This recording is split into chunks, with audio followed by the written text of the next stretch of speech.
Yeah. Oh, very good. Well, I think as young men, you're making the first important step, but perhaps you're too young to be having kids and raising kids and starting families, which is obviously the most important thing for making sure that the next society of young men isn't full of, weaklings and degenerates. But this is something that me and Andrew preach all the time, and I'm very happy to see you guys doing it. You three have obviously teamed up and aligned your mindsets and aligned your goals to, achieve something in common. You started your podcast. That's awesome. I'm glad to be here with you guys. What exactly do you want to change about society? I'm curious. Yeah, yeah, that's a great question. I mean, I think, in my opinion, and I know everybody here agrees, there's a lot of degeneracy going around. And if we're going to get specific, it is around the sort of behaviors and the way I think social media plays a big part in this, in the way that we interact as humans with each other, and the sort of ideas have changed. Myself, and I know everybody here, we're very sort of traditional in terms of our values, and we kind of want to bring that back, Yeah, just like the honor, integrity, those kind of things.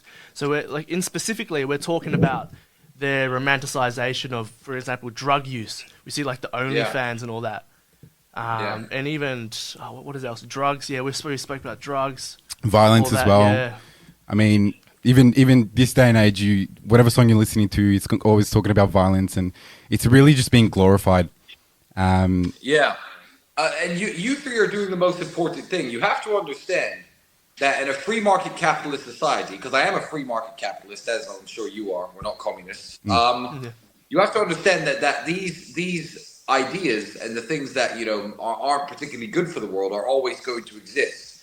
So what you need to be doing, and what I would advise everyone listening, I guess, to do, is to avoid these things yourself. I mean, there are lots of people who say, "Oh, we need to ban gay pride parades. We need to ban Pornhub. We need to ban this and that."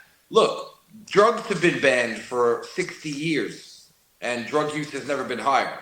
The way to make sure that these things don't infiltrate society is to make sure these things don't infiltrate yourself, and they don't infiltrate your own life as men yourself. I know people, unironically, Republican podcasters who are relatively big. I'm not going to say any names, who will take cocaine and engage in what we would refer to as degenerate behavior, and then they'll go online and preach. The number one way to stop these things from spreading isn't to attack them at the source, because as long as there's a demand, there's always going to be a supply. Hacking people and insulting people is never going to bring people down. You don't like gay pride parades? Don't go, and advise other people not to go, and talk to your friends about honest reasons why you shouldn't be going. Because if no one went to them, then they wouldn't exist. Exactly. That's right. If everyone gave them up, the drug users, the drug dealers, and the smugglers and the cartels would all vanish as well.